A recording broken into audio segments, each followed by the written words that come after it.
Om Sri Sai Ram. Dhyana Vahini, Chapter 10. Innocence, Purity and Humility. The realized souls, Jivan Muktas, are like lighthouses that point out the way to ships caught in blinding darkness in mid-ocean. The spiritual lighthouses show the way to those who struggle helplessly in the thick night of ignorance. All are born out of the womb of the one Lord, just as many varieties of fish and crabs and aquatic creatures move about inside a big tank. Multitudes of human beings move about in the sea called the Lord. This is indeed a very awesome scene. Some are undeveloped, some underdeveloped. They swim around, greedy and selfish.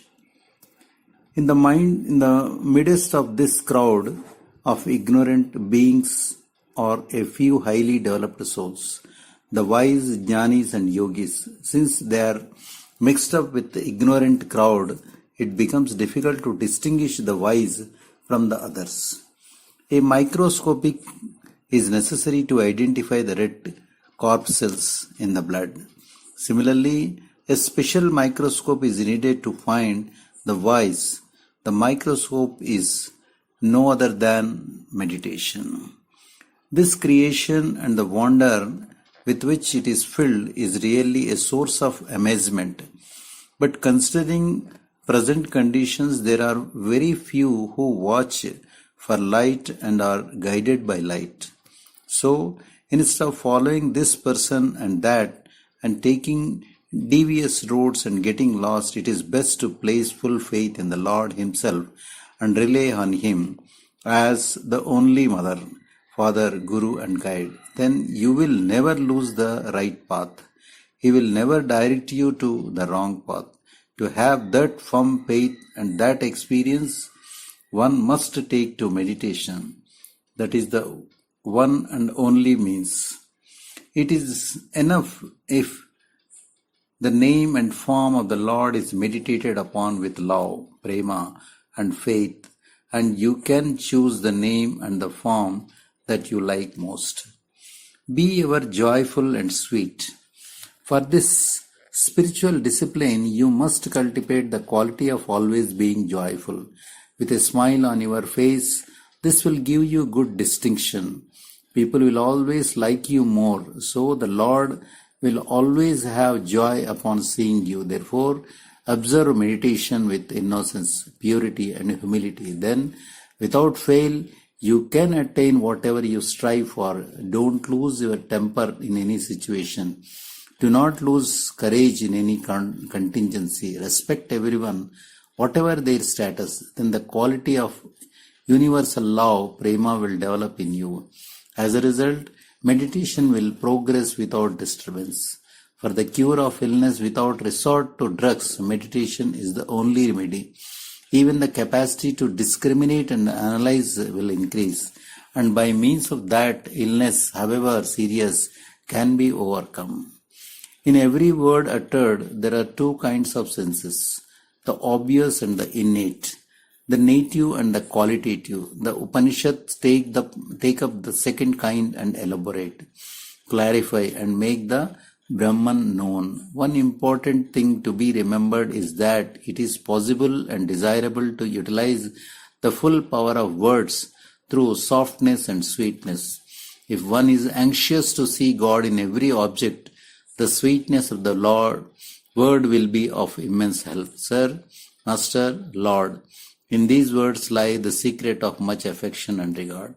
Through these and such words, how happy you can make others, how light your minds will become by the practice of softness and of expression.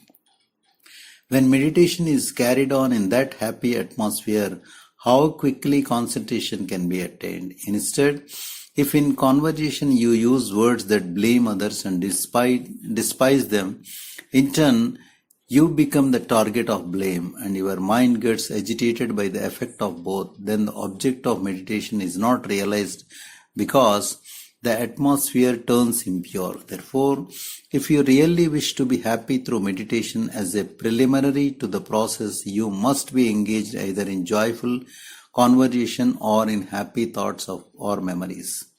Sweet and soft conversation helps meditation a great deal. You must cultivate such a character, for character outlasts the body. Virtues are your strength and glory. Character is power. So train the mind and use it to attain the visualization of the Lord, Sakshatkara. Hold fast to that goal. Have contentment and desire only the Lord. You must have contentment whatever the gain or loss or state. This is essential. Contentment grants and increases happiness. For the contented mind, life is an endless festival. But the mind worried by desire will have no rest. With desire troubling you, concentration is impossible. Desire is the fire in your frame. It reduces you to ashes. Contentment is the effective drug to destroy it. Just as a bath in the cool water of a stream refreshes a traveler who is exhausted and perspiring in the burning heat of day, the one suffering from the scorching fire of greed will be refreshed by the pellucid waters of contentment. One should not have desire only for the path of realization. One should not dedicate one's life for the mean of desires of the world. Dedicate all to the Lord. That is genuine contentment. That is the result of the acquisition of peace of mind, shanti, joy, santosha, and discrimination, vicharana. Direct visualization of the Lord, Sakshatkara, is also possible then. To acquire these, remembrance of the Lord's name, Smarana, and meditation, Dhyana, are the only means, only they can give you that power. Nowhere else can you get them. Nowhere else will you get them. More than all, if you possess contentment, santosha, the other two will be added to you. Nothing is more profitable than contentment. It is a treasure richer than the three worlds. The contented person can experience indescribable divine glory. Such a person is more joyful than the owner of the wish-bestowing cow, Kamadhenu, and the wish-bestowing tree, Kalpataru. Such a person can immerse themselves within themselves and discover bliss therein. Do not strive for physical joy, discarding the more permanent joy of inner calm and contentment. Do not get attached to this evanescent body. Instead, utilize it as an implement. Consider yourself as separate from this destructible body, which was created out of the conjunction of the five elements. Know yourself as the indestructible Atma. Just as the house in which you dwell is separate from you, so the body which surrounds you for a little time is separate. The body is the root cause of all this grief, all this calamity, and all this slavery. Understand this well. Make the body obey your will, and never bow down to it and follow its whims. Be prepared to cast it away. Resolve to control it and keep it under strict control. You have to deal carefully with the body. You have to train it with great attention. Though all that was said above related to the Atma, some activities have to be undertaken by everyone. How should the body be used as an implement, as a boat, for example, to cross the stream of life until the other bank is reached? Or in other words, until the ultimate truth is attained. You must take care to see that it is not damaged or broken or leaky. Do not let the boat fall to pieces. Be on the lookout for signs of this. That is to say, take moderate food of pure sattvic quality at the correct time and continue disciplined physical activities for the body. Such activity directed to the spiritual becomes the discipline needed for real spiritual practice. This is what is referred to as meditation, remembrance of the name, ritual worship, puja, and devotional singing. When the discipline is practiced as well as later, you must be joyful and not gloomy. This should not be forgotten. Never get tired or timid. However, if you get tired, then you can eat a few groundnut kernel or almond seeds soaked well in water at the end of the day's meditation. These will cool and body and endow it with strength. In summary, everyone must develop the virtue of contentment through the practice of meditation, dhyana, sadhana. Contentment is a pure sattvic quality. It will not transform you into an idler. No, not at all. Instead, it will permit the mind to travel toward the Lord and it will grant peace. It will also hinder unessential activities that have profit for oneself as the aim. The contented person will be fully pure, sattvic, and will lead an inner life in communion with the Atma. That person can do any work without rest and without complaint.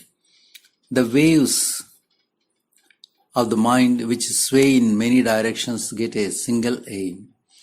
The sages, rishis, religious mendicants, bhikshus, and yogis of the past realize the glory of life by means of the peace that come to them through contentment. Contentment gives all spiritual aspirants the enthusiasm and vigorous necessary for treading the path that lead to realization of God, sakshatkara.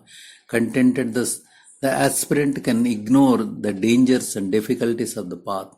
The aspirant treats all the impermanent things of this life as poison and discard them as trash. Discrimination, renunciation, and the spirit of inquiry develop through contentment. The story of Meera is an example for this.